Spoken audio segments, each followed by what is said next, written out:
Hola, muy buenas noches y bienvenidos a una emisión más de su programa Mujeres sin Filtro, el espacio de opinión para que ustedes hagan parte de nuestro programa a través de las pantallas del canal Univalle TV. Yo quiero darle la bienvenida a mi compañera Sara Arboleda, pero antes quiero agradecerle por este hermoso turbante y preguntarle su significado. Sara, bienvenida.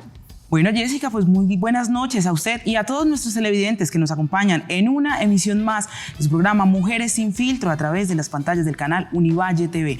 Quiero invitarlos para que se conecten a través de nuestras redes sociales @msinfiltro. Y como usted lo mencionaba, hoy estamos haciendo un gran homenaje a la belleza, a la pertenencia étnica y al orgullo de las mujeres afrocolombianas al llevar el turbante, una prenda ancestral y que nada más y nada menos nos pone en contexto porque ya pronto, Jessica, llega el Festival de Música del Pacífico Petronio Álvarez. Que lo espero con ansias porque me encanta de verdad toda la cultura del Pacífico y qué importante resaltarla. Pero vamos a entrar en materia y es acerca de nuestro tema del día. ¿Ustedes han sufrido de publicidad engañosa? Pues ese es nuestro tema, toda esa publicidad que de pronto es errónea, dudosa o simplemente es falsa acerca de un producto y servicio. Por eso quiero que ustedes hagan parte de este programa a través de nuestras redes sociales msinfiltro TV. Claro que sí, Jessica, porque definitivamente hoy con nuestros invitados aprenderemos cuáles son los mecanismos que nos permiten identificar cuando estamos frente a una publicidad engañosa. ¿Por qué la llamamos publicidad falsa? ¿Será engañosa? Vamos a ver la información que hemos preparado para todos ustedes.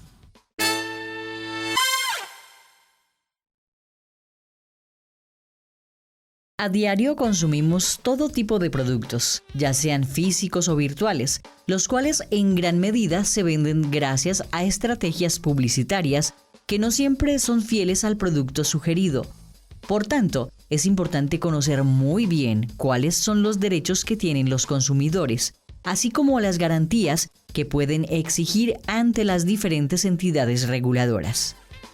Cada vez son más comunes los casos de publicidad engañosa. Pasa con la comida, los artículos de Internet, almacenes de distintas cadenas donde el producto final no corresponde con el producto anunciado. Sin embargo, actualmente los consumidores tienen más herramientas para denunciar y hacer valer sus derechos, así como la posibilidad real de que sancionen a una empresa o consorcio por publicidad engañosa. El mundo moderno, combinado con la era digital, donde casi todo se consume a través de una pantalla, es propenso a caer en muchos engaños virtuales. Uno de esos es el que induce a los consumidores, a través de la publicidad, a comprar un producto o servicio que no satisface todas sus expectativas. Por lo tanto, es trascendental conocer todas las posibilidades legales que rigen este campo.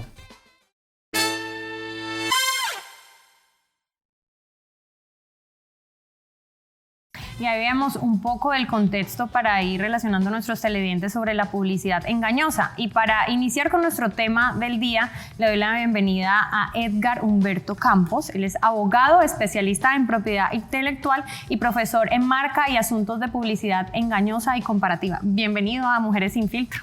Jessica, Sara, muchas gracias por la invitación y muy buenas noches a los televidentes y gracias por permitirnos estar en sus casas. Sara, usted también tiene un invitado muy especial. Claro que sí, nos acompaña también esta noche para conocer un poco más de nuestro tema Juan Pablo Cuellar. Él es abogado de la Universidad ICESI y es director de la Liga Vallecaucana de Consumidores. Bienvenido, Juan Pablo.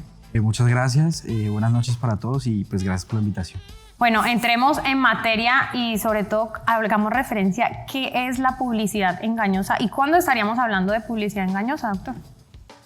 Bueno, básicamente tenemos que referenciarnos en el texto legal que sería la Ley 1480 del año 2011, que es el Estatuto del Consumidor.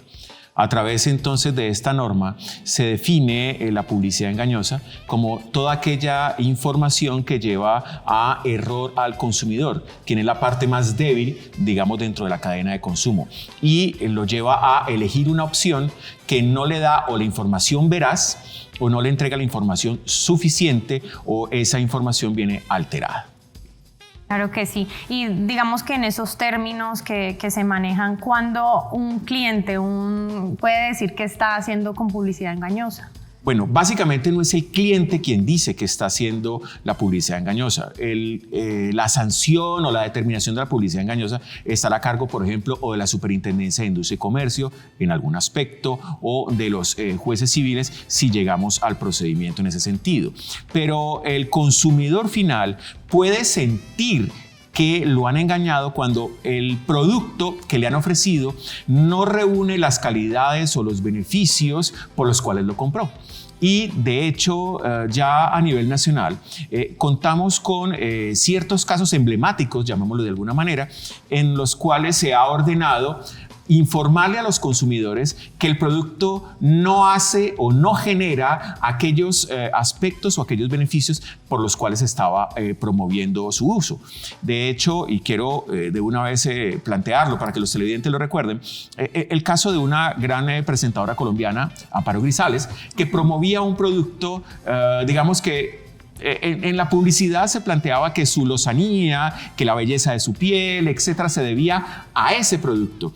Se inicia entonces la investigación por parte de la Superintendencia de Industria y Comercio. Se determina que efectivamente el producto no hace eso, que no hay una prueba científica y tienen que retirar el producto del mercado.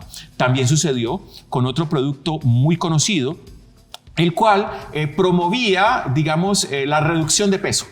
Y el presentador mostraba, y de hecho, un bloque de grasa que decía que era básicamente lo que producía el producto, y finalmente se encontró, primero, que no era para reducir de peso, segundo, que era un multivitamínico, y tercero, que esos resultados prometidos pues no se alcanzaban.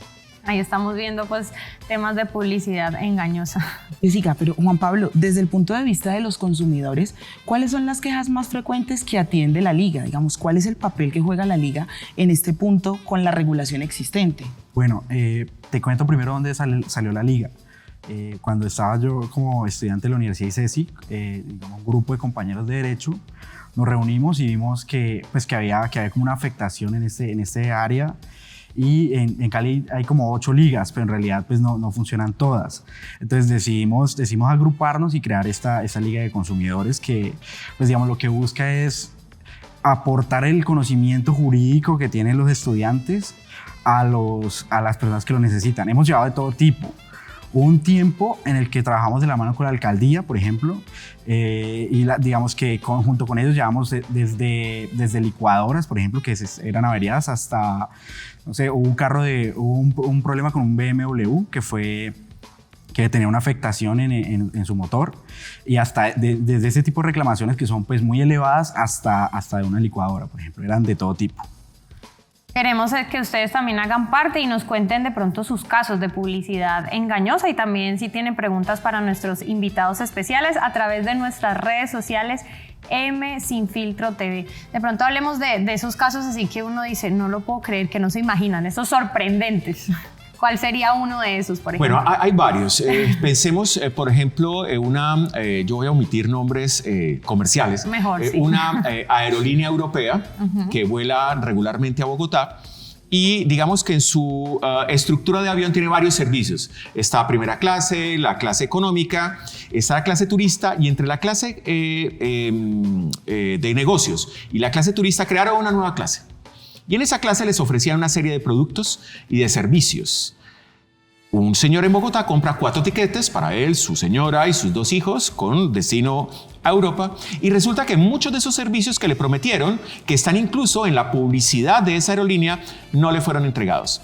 Al final, entonces, ¿qué hizo qué le dijo la aerolínea? No, qué pena, es que esos productos o esos servicios se los entregamos en nuestro hub, o sea, nuestra sede central en Europa. De ahí para los otros destinos usted los recibe, pero desde Colombia no los tiene. Pero la publicidad no lo decía. La Superintendencia de Industria y Comercio entonces condenó una multa de más de 59 millones de pesos a esta aerolínea y ordenó devolverle al señor, por los tiquetes que había pagado $9,000, el 90% del valor. O sea, su viaje le quedó más o menos como en unos 900 euros. Ese es un caso muy particular del tema de publicidad engañosa. Y otro, que fue una serie de casos, se dio para el Mundial de Fútbol de Brasil. Y en ese 2014, perfecto. Y en ese Mundial de Fútbol, por ejemplo, muchas compañías para promover las ventas decían, pues compre nuestro producto y viaja a Brasil. Y pues todo el que estuviera en las fechas del Mundial decía, viajo a Brasil, pues voy a ver a Colombia. O a veces la publicidad decía, ven y mira a Colombia en el Mundial. Y pues uno decía, voy a entrar al estadio. Y resulta que ven a Brasil, pero ven a Brasil, a Copacabana, a la playa y mire a Colombia allá, allá va Colombia en el bus. Mire, nunca entraba al estadio. Entonces, en la Superintendencia de Industria y Comercio inició alrededor de unas 10 a 12 investigaciones por publicidad engañosa en contra de todos esos comerciantes que buscaban afianzar la venta de sus productos en la entrega de tiquetes o paquetes aéreos para visitar el Mundial de Fútbol. Pero, por ejemplo, en este punto, quisiera que pensáramos un poco en decirle a nuestros televidentes para que ellos tengan en cuenta cuando se enfrentan a casos de publicidad engañosa, ¿qué es lo que deben proporcionarle como información suficiente, eficiente y veraz a los compradores para que ellos puedan conocer bien las ofertas y de esa manera pues tomar decisiones conscientes? Los invito a que pensemos en esta pregunta y a ustedes quiero invitarlos a una pausa de patrocinadores.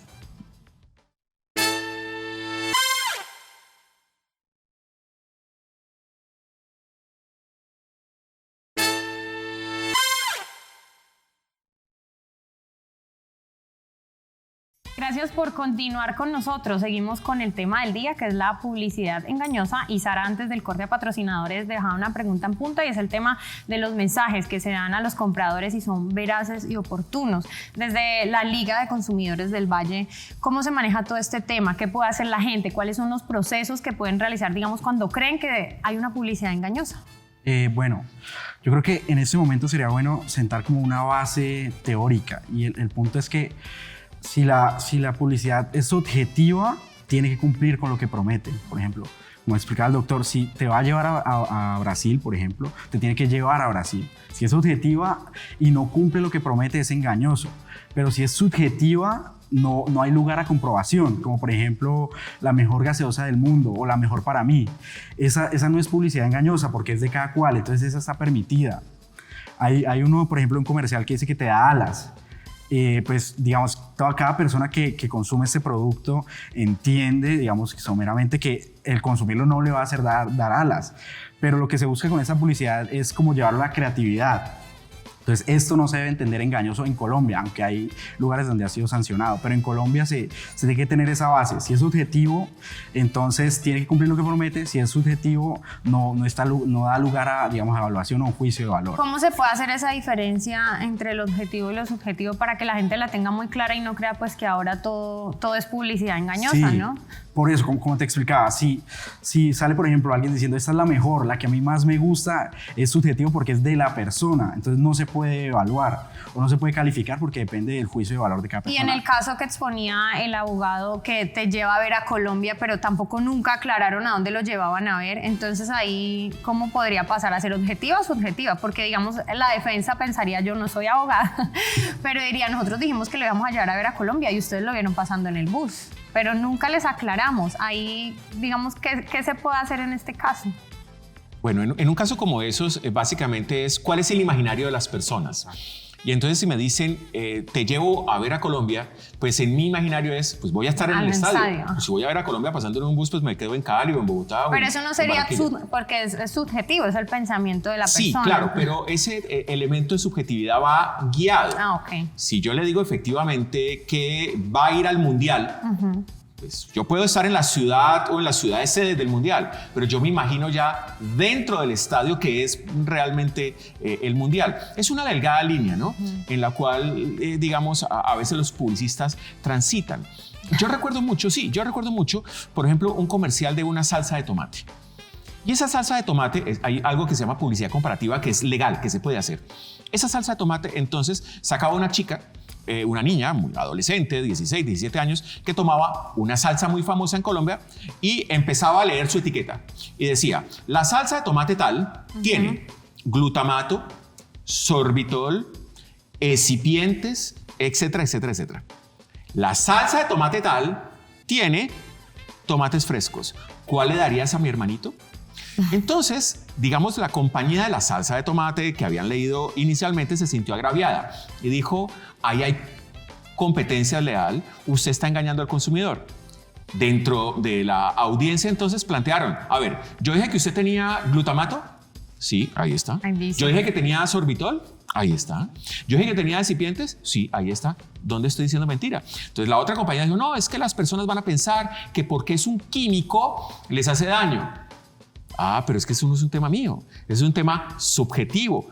Cada individuo, cada persona va a valorar si le hace o no le hace daño. Ahí había una delgada línea que transitó esa compañía de publicidad, seguramente asesorada por expertos, abogados expertos en el tema de marcas, de propiedad intelectual, porque vuelvo y repito, compararon los dos productos. Le dieron, mire que el mío no tiene eso y el suyo sí lo tiene. La valoración o la conclusión que haga cada consumidor es individual.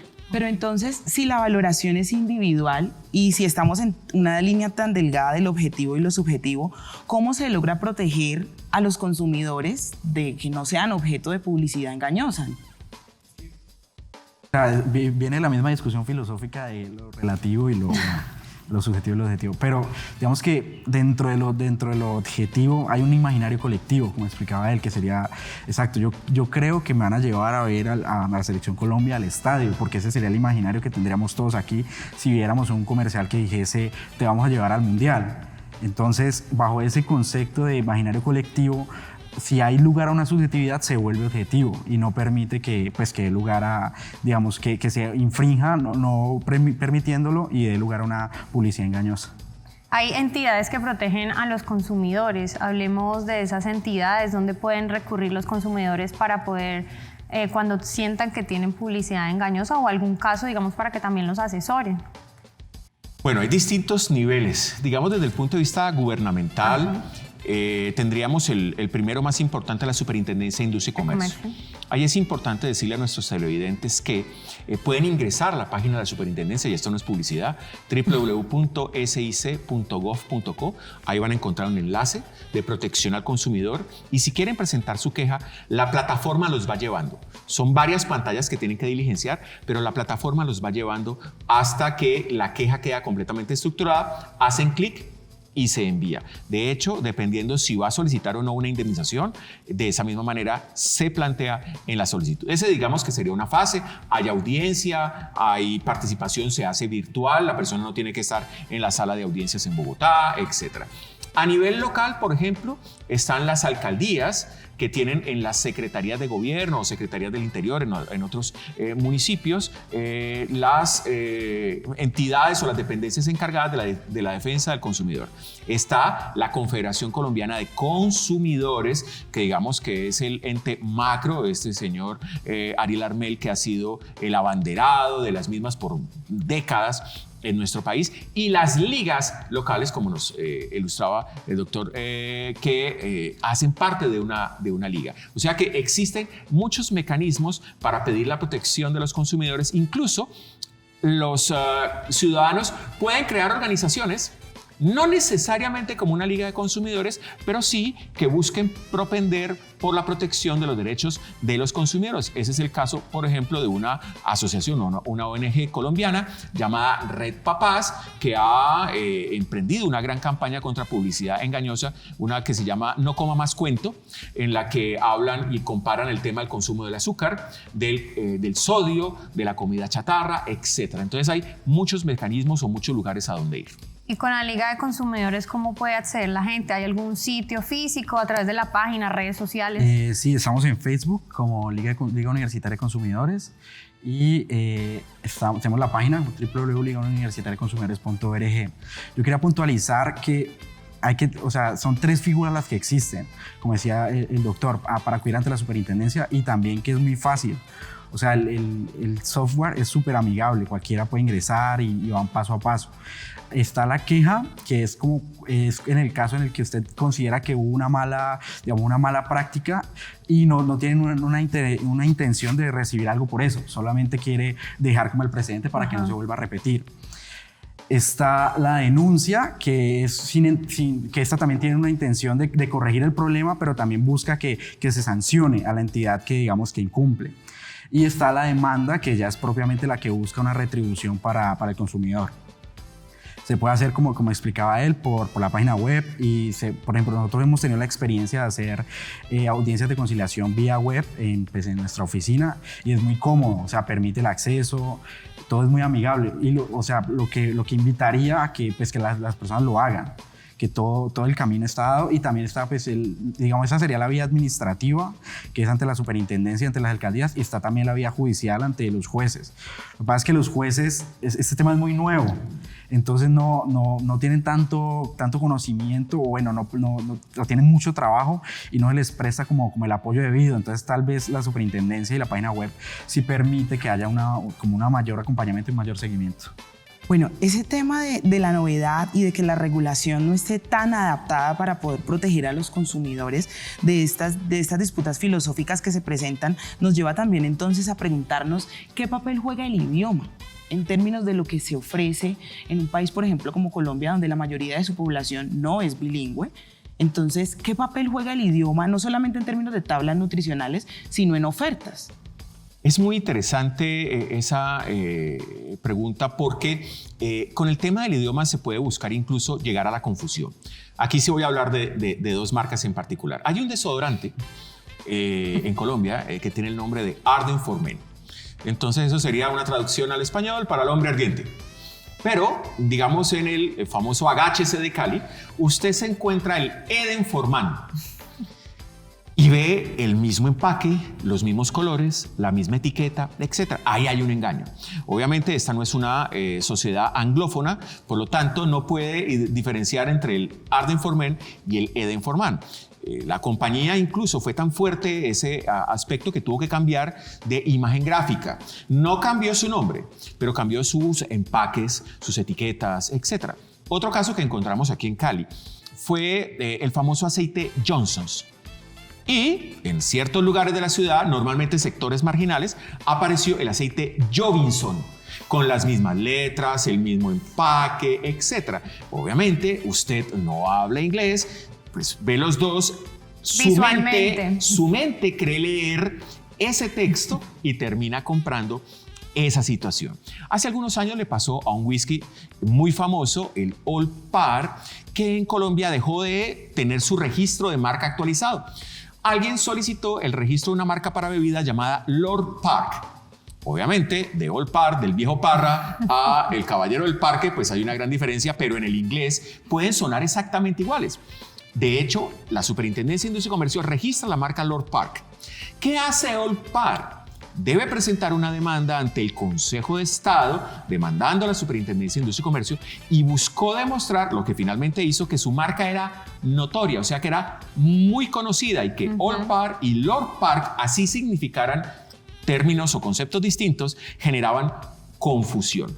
Entonces, en el caso del idioma es muy importante, primero, defender el concepto de la marca en particular, porque es lo que tiene el consumidor. Pero segundo, cuando llega el producto del exterior y todas las instrucciones están en inglés, o están en francés, o están en mandarín, o están en árabe, el consumidor no sabe cuáles serían las contraindicaciones. Entonces el Estatuto del Consumidor ordena que el producto debe venir, obviamente, con información en castellano, porque es lo que hablamos aquí. Claro. Por ejemplo, cuando vamos pasando por el Boulevard del Río Cali, a veces encontramos la tiza para las cucarachas. Sí. Sí, no es verdad. Sí, y si usted lee, todas las contraindicaciones creo que vienen en mandarín. Sí. Por favor, o sea, yo miro la cucaracha ahí, me dicen que esa tiza es para la cucaracha, pero no me dicen si la puedo mezclar con agua, si puedo trapear, o si genera una reacción, etcétera. O los potencializadores sexuales. Entonces, encontramos en algunas droguerías algunos que vienen del mundo árabe. Pues aquí no hablamos árabe. Y entonces, no, es que ese es buenísimo, usted lo toma y queda perfecto. Usted no sabe qué contraindicación tiene. Quizás dice allí, no se la tome si tomó 2 vasos de agua antes. Pero como usted no lo puede entender, incluso se vuelve un problema de salud pública. Entonces la ley ordena que toda esa información que es importante debe venir en castellano. Recordemos cuando compramos algún medicamento y el medicamento trae, los que vienen en una cajita, traen un texto que es la posología, donde muestran la molécula, los ensayos, las contraindicaciones, los efectos adversos, etc. Todo medicamento que entre legalmente al país debe venir con ese texto en castellano. Doctor, muchísimas gracias y les voy dejando aquí una duda para que vayamos pensando, y es que no solamente el idioma ha cambiado la manera de hacer publicidad, sino también la era digital. Entonces, ¿cómo ha generado, cómo ha cambiado esa publicidad ahora con las redes sociales? Nosotros vamos a nuestro siguiente corte para patrocinadores y ya regresamos.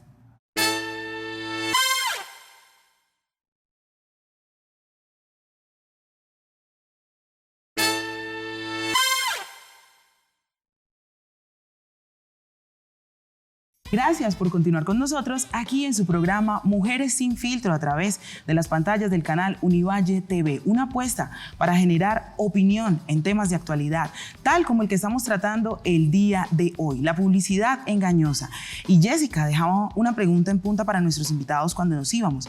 Definitivamente todo lo que ha generado los cambios modernos, pues han modificado las tendencias y las formas en las que se hace la publicidad. Pero ¿qué papel están jugando las redes sociales en términos de cómo se está haciendo y distribuyendo la publicidad? Bueno, en una era digital como esta, las redes sociales son reyes. Hoy en día casi que no hay que ir al supermercado o a un almacén de cadena a adquirir un producto.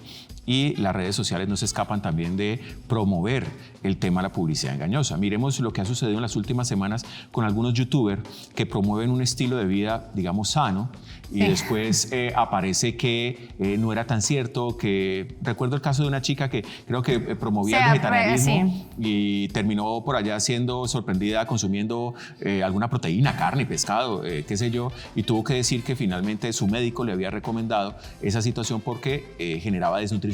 Y eso genera el efecto contrario. Es que se empiezan a generar a través de las redes sociales falsos profesionales, el de la nutrición, el de la belleza, y esto también genera una falsa publicidad para los seguidores. Sí, ya hay algunos países que están empezando a regular, Gran Bretaña es uno de ellos, la intervención de esos influencers o youtubers en el manejo de la publicidad, porque finalmente las personas terminan adquiriendo esos productos sin pensar más que es a la persona a quien sigo la que lo consume, la que lo hace bien y la hace ver bien. Es un tema muy delicado. Ya Colombia está empezando a trabajar, por lo menos no hay legislación en ese sentido, a trabajar en ese tema. La superintendencia hizo un seminario hace algunas pocas semanas sobre ese tema a nivel latinoamericano, porque la problemática está. Y influencers y youtubers están para todas las edades, ¿no? No solamente para los chicos de colegio, los adultos mayores también con algunas limitaciones acceden a las plataformas tecnológicas y pues siguen a estas personas y en particular sus recomendaciones. Desde la liga digamos que han atendido este tipo de casos con los influencers u otros que tengan alguna referencia con el tema de las redes sociales. Bueno, con los influencers no tanto, no hasta ahora.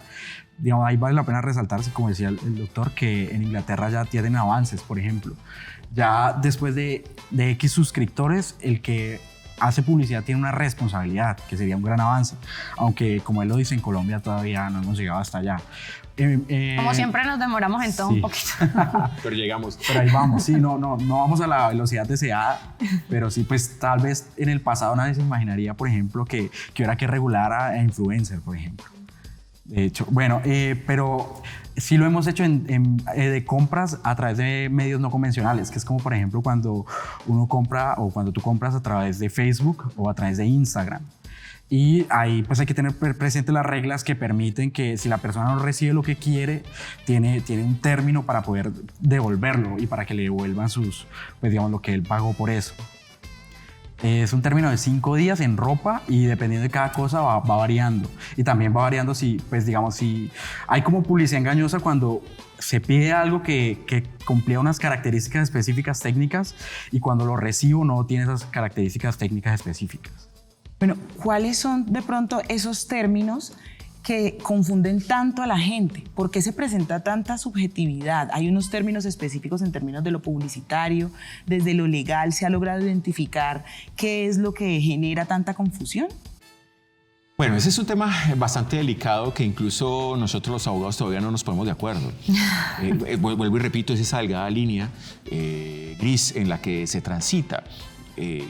Pensemos en los almacenes de un centro comercial. Entonces yo voy por un centro comercial cualquiera de nuestras ciudades y encuentro en la vitrina que dice todo al 50%. Muy frecuente. Muy frecuente. Y normalmente cuando están en las épocas de rebajas, etcétera, entonces yo ingreso al almacén. Y uno normalmente tiene el imán para antojarse De del lo más que caro. no está en descuento. Y de lo que no De está la en nueva descuento. colección que llaman. Exacto. Entonces usted llega y toma la prenda, voy a poner el ejemplo de una prenda, y va a la caja, ay, esta no tiene descuento. Pero resulta que fuera decía todo. Y el término todo, pues excluye o incluye, dependiendo de cómo lo queramos ver. Pero realmente el consumidor en ese momento se ve maniatado. Si le hubieran dicho, todas las prendas que tienen etiqueta amarilla están al 50, pues entonces uno miraría, etiqueta amarilla, esta. Pero normalmente, como dice Jessica, es nueva colección, estos son de la reciente temporada y no clasifican. Entonces, ahí incluso los administradores de esos locales todavía no están bien claros en qué deben hacer. Algunas compañías o algunas tiendas, usted ya pagó y le dicen no le podemos devolver el dinero, pero le damos un bono para que usted adquiera otros productos. Pero es que su derecho es que le devuelvan el dinero. Lo que planteaba el doctor es lo que se denomina el derecho de retracto. Yo ya no quiero hacer ese negocio en particular. Entonces es importante que si me dicen todo, pues es todo. Ahí entramos entonces en un terreno del Código de Comercio que se denomina la oferta mercantil.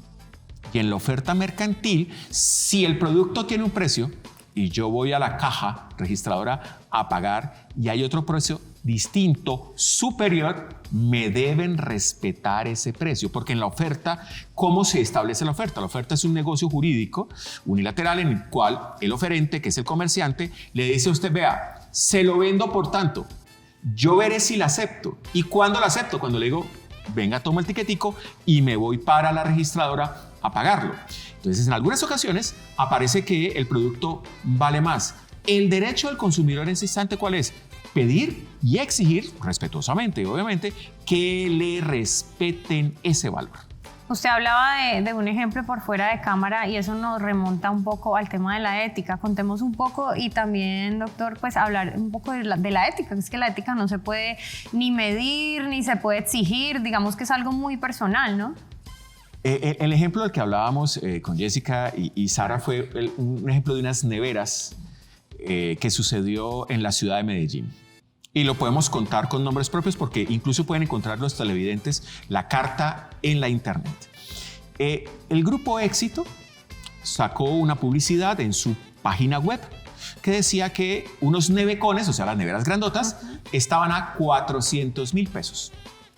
Un funcionario, y pues no vale 400,000, eso valdrá la chiquitica esa que lleva uno en el carro, claro, la del iglú. La Icopor. Es la Icopor. Y entonces, alguien del Banco de Colombia, cerca de ese almacén, vio la oferta, digo, esto está como extraño, me voy para el almacén, pasó su tiquete, dijo, no, la nevera vale 4 millones, no, aquí en la página web, aquí está en mi teléfono, vale 400,000. Le tuvieron que dar la nevera por 400,000. Este funcionario se encargó de comunicarle a sus otros compañeros, muchachos, hay oferta. hay oferta. Aprovechen. Compraron alrededor de 32 nevecones a 400,000 pesos.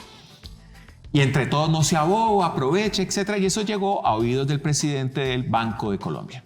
El presidente del Banco de Colombia entonces le envía una carta al presidente del Grupo Éxito en donde él se duele de la situación que acaba de pasar. Y dentro de la carta dice que el Grupo Éxito pues, se había equivocado y cumplió con su obligación. ¿Cuál era su obligación? Pues entregar los nevecones a 400,000 pesos. Pero él lo que reclamaba, y la carta decía, hoy he amanecido triste, así empezaba la carta, era diciendo, ¿y dónde están nuestros valores éticos? Porque desde el punto de vista legal, pues obviamente ese error se decide en beneficio del consumidor.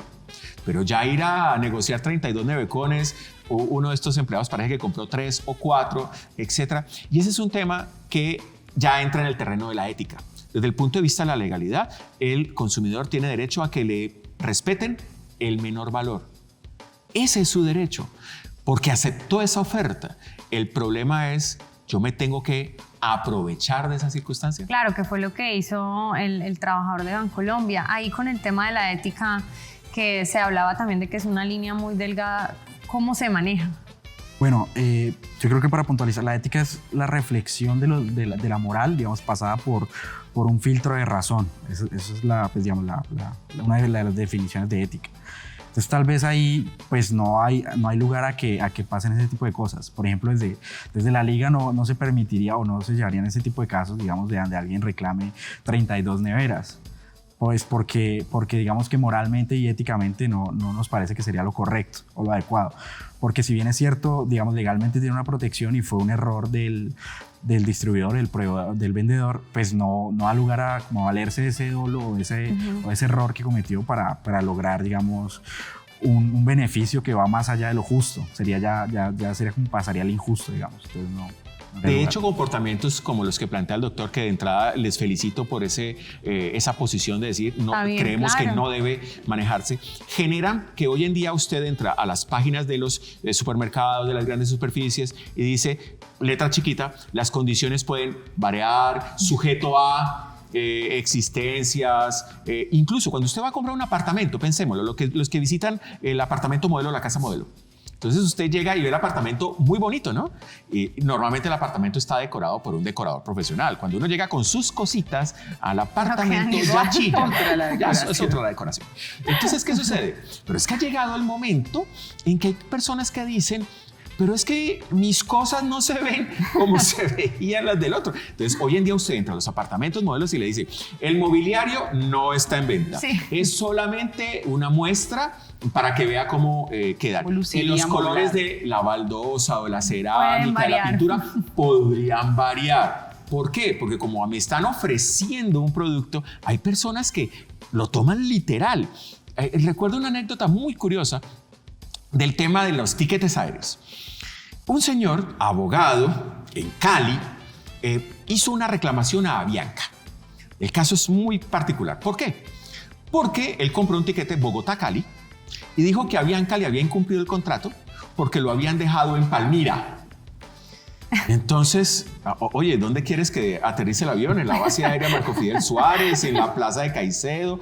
Y entonces ahora las aerolíneas le dicen, nosotros lo llevamos a los aeropuertos que sirven esa ciudad. No es problema de Avianca que el Alfonso Bonilla Aragón, que es nuestro aeropuerto, pues quede en Palmira. Claro, y que se diga siempre el aeropuerto de Cali. Correcto, le pasa a los paisas con su aeropuerto de Río Negro, que queda lejos, etc. Entonces, a veces somos exagerados. Sí. A veces nos caracterizamos con el deseo del conflicto, ¿no? De querer sacar provecho de cosas de ese estilo. Entonces ahí es cuando encontramos la letra menuda, las condiciones pueden variar, los colores pueden variar, el tamaño en la cámara se ve más grande, pero es más pequeñito, etc. Bueno, pues es muy importante poder darle las mayores claridades a los consumidores para que tomen o mejor consuman productos a conciencia, pero desde la producción, ¿hay alguna legislación que regule a los publicistas? Porque todos somos objeto de que, no sé, se nos agüe la boca viendo el jugo de pura fruta que contiene demasiado azúcar, o pensando en un tiquete que nos propone irnos a Panamá, a Brasil, a Cancún o a México, 5 días, 3 noches en estas playas paradisíacas y que pues a la final no logra cumplir con sus cometidos. Dejemos esta pregunta en punta y a ustedes los invito para que nos acompañen a una pausa de patrocinadores.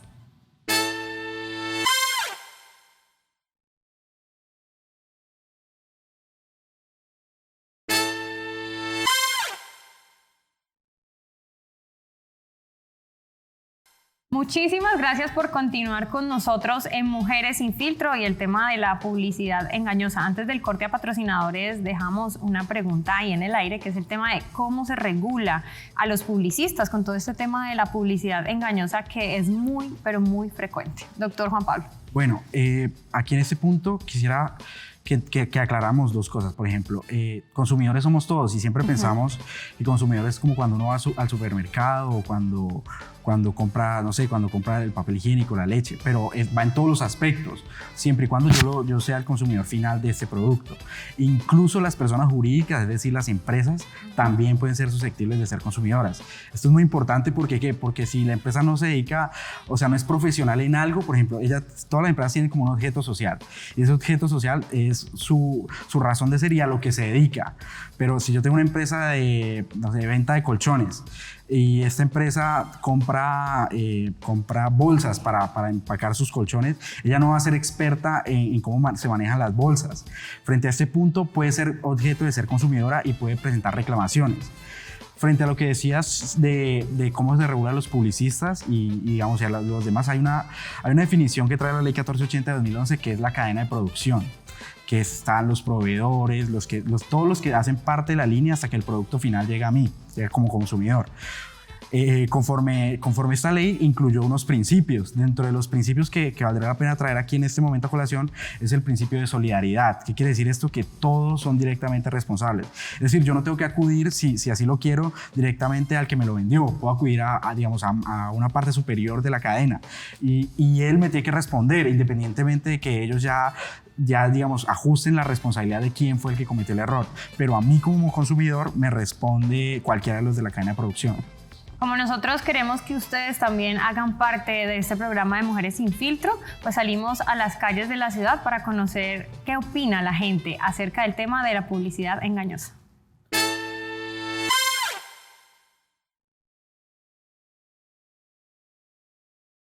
No, pues, me parece súper abusivo, porque he sido víctima de ese tipo de situaciones y ¿qué pienso? Que me da rabia.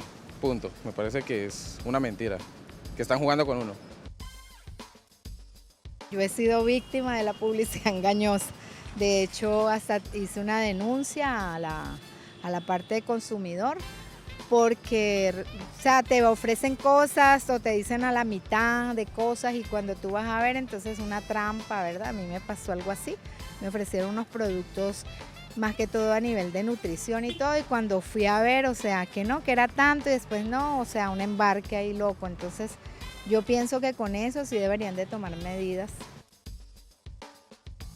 Pues bueno, como su nombre lo indica, es engañosa. Tú compras un producto pensando que te va a ofrecer lo que dice y realmente no es. Siempre, y así sea que uno vaya y reclame, dicen, pero es que lea bien.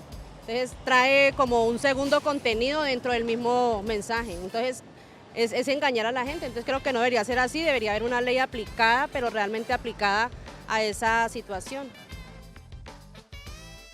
Pues es una forma de condicionamiento social porque igual pues hacen que las personas sean manipuladas por medio de la publicidad y de adquirir cosas que realmente no necesitan o realmente no son funcionales como se muestran.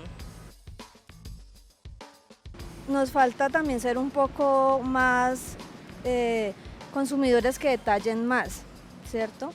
Que lean esa letra pequeña, que estemos mejor informados sobre lo que nos están ofreciendo y a qué canales acudir cuando este tipo de publicidad no cumple lo que realmente está promocionando. Entonces, me parece que sí debe haber un control, pero la ciudadanía también se debe promulgar con respecto a este tipo de actos, porque si la gente no dice lo que está pasando, pues no nos damos cuenta.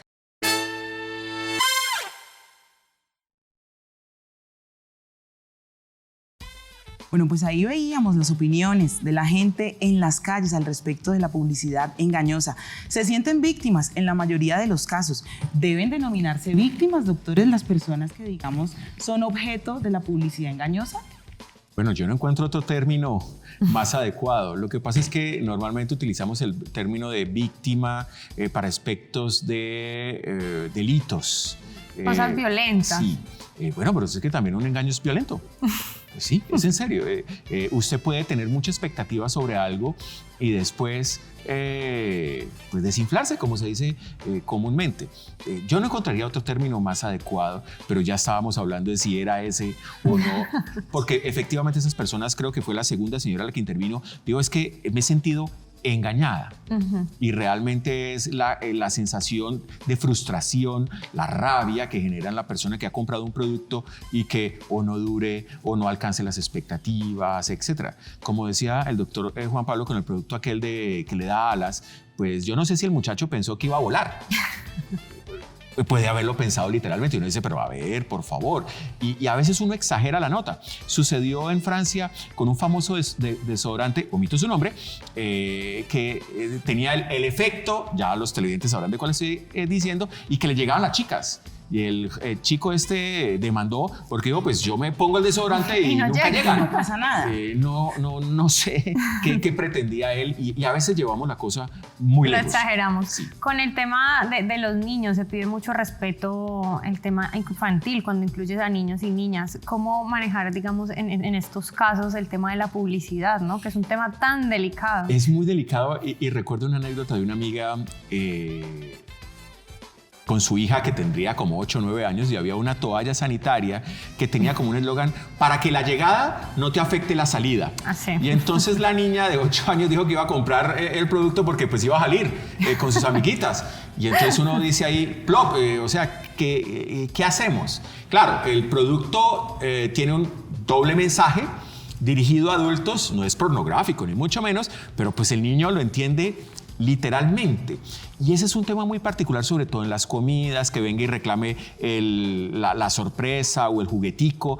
¿Cuántos papás no han ido a un restaurante X única y exclusivamente porque el niño quiere el juguete? Así no les guste la comida, así la comida no sea nutritiva, así sea lesiva, etcétera. Es un tema muy delicado con ellos. Yo creo que las ligas de consumidores tienen una estrategia para eso. Sí, bueno, frente a lo anterior, se supone que el consumidor tiene que tener una carga de información. O sea, como decía el doctor, no está permitido cualquier cosa para denunciar. Se supone que el consumidor tiene el deber de informarse. Entonces tiene que haber denuncias que sean medianamente razonables. Frente a la publicidad de los niños, pues yo creo que debería haber más regulación. Por ejemplo, en países como países del norte, como Groenlandia, está prohibida terminantemente para los niños menores de 8 años, por ejemplo. Porque los comerciales que salen con los juguetes, pues propiamente no son para los adultos, son para los menores de edad. Y hay otra cosa que hemos evidenciado, por ejemplo, que debería estar sujeta a regulación, es que cuando se va al supermercado, las zonas que quedan, digamos, por debajo de 1 metro, las góndolas donde se ofrecen los productos, cuando se está llegando a la caja, son dulces. Sí. Y esos no están para las personas que son más altas, están para ellos y no hay ningún tipo de regulación ni nada. Exacto. Entonces sí. ¿Ustedes están trabajando, digamos, por propender a esto? Sí, digamos, la liga tiene varios aspectos. Tiene un aspecto jurídico, que es llevar netamente las reclamaciones de las personas, y también tiene un aspecto académico. Dentro de ese aspecto académico, pues se está llevando una acción de inconstitucionalidad en materia, en materia de los niños se está haciendo un trabajo de campo para socializar este tema. Por ejemplo, que debería haber una regulación respecto a las góndolas que están directamente relacionadas para ellos. Y estamos llevando además una acción de inconstitucionalidad porque no sé si muchos conocen que cuando se compra un producto y sale con una falla, por disposición de la ley, el productor tiene derecho a repararlo por una vez. Pero ¿qué pasa? Cuando yo compro mi celular y me sale dañado, ellos tienen derecho a repararlo. Yo lo llevo, me lo reparan, se demora pues todo el tiempo, que normalmente se va incluso hasta Bogotá y vuelve, son casi un mes. Pero ya mi producto, o digamos la reflexión de nosotros es que el producto ha perdido un valor, porque yo no tengo un celular nuevo, tengo un celular reparado. Exacto, y no puede tener el mismo valor en el mercado que el celular nuevo. Digamos, nosotros consideramos que esta acción es inconstitucional. Este artículo 11, parágrafo 1, porque vulnera necesariamente el derecho del consumidor. Exacto, porque digamos que cuando el productor asume el riesgo de producir y de que pueda sufrir averías o que pueda sufrir pérdidas en esta cadena de producción, pero el consumidor no debería asumir este costo. Vamos, que esa es la acción que está encaminada ahora. Pero quiero decir algo con lo que plantea el doctor Juan Pablo, y es que creo que todos, de una u otra manera, que somos consumidores, como él lo ha dicho, también estamos viendo que nuestros productos duran menos. Cada vez duran menos. Los franceses llaman a ese fenómeno la obsolescence programmée, o sea, la obsolescencia programada. El producto dura, puedo decir algo, 17 horas. En la hora 18, pues hay que comprar otro. Miremos lo que pasa con nuestras impresoras. Sí. Es más caro mandar a arreglar la impresora que comprar una nueva. Otra. Y eso genera entonces un tema de la cadena de consumo, de que tienen que volver a comprar, etc. Ahí están obviamente trabajando fuertemente las naciones para evitar ese tema. Pero como muy bien lo dijo el doctor Juan Pablo hace algunos minutos, apenas estamos empezando a caminar ese trayecto en nuestro país. Pero lo importante es que nuestro televidente entienda que también tiene una obligación, que tiene la obligación de informarse, que tiene la obligación también de conocer cuáles son sus derechos para que los reclame. En la medida en que las personas saben cuáles son sus derechos, en esa misma medida nosotros como abogados tenemos trabajo, porque podemos representarlos para que reclamen los derechos y acudir a las ligas de consumidores, que es un derecho, es una buena vía precisamente para superar la publicidad engañosa. Bueno, pues muy importante que hagamos énfasis en ello. ¿Dónde pueden, por ejemplo, nuestros televidentes informarse al respecto de sus derechos y sus deberes como consumidores? ¿Cuáles son los retos que tenemos como país en esa materia hasta este momento? Bueno, pues están las diferentes vías de comunicación. Está la federación, nosotros también a través de Facebook, que es lo que más usamos, pues emitimos como boletines, digamos en lenguajes simples. Por ejemplo, lo de la mezcla láctea, que la gente, hay un producto que se llama mezcla láctea y no es igual a leche en polvo, ¿cierto? Y pasa mucho, que todos llegan y lo compran y no, pues piensan que es leche y se llevan otro producto. También que los productos pesen lo que dice que pesan. De hecho, cuando uno tiene un producto, por ejemplo, no sé, agua en bolsa, el agua en bolsa cuando uno lo pesa debe pesar un poco más de lo que dice digamos, la etiqueta, porque tiene que tener en cuenta el valor del papel, de la bolsa. Plástico. Exacto, del plástico. Entonces esas son las vías. También la superintendencia normalmente hace muchos foros, hace muchos conversatorios. Está la página web de la SIC, que es buenísima, yo creo que es de lo mejor que hay. Y las alcaldías. Las alcaldías. Ahora, lo que usted dice, doctor Juan Pablo, de que el producto pese, recordemos lo que sucedía con los pollos congelados. Gran parte del congelado se lo estaban cobrando. Exactamente, se lo estaban cobrando. Entonces, cuando usted descongelaba el pollito, eso era, pero de juguete, pequeñitico, claro, es de verdad.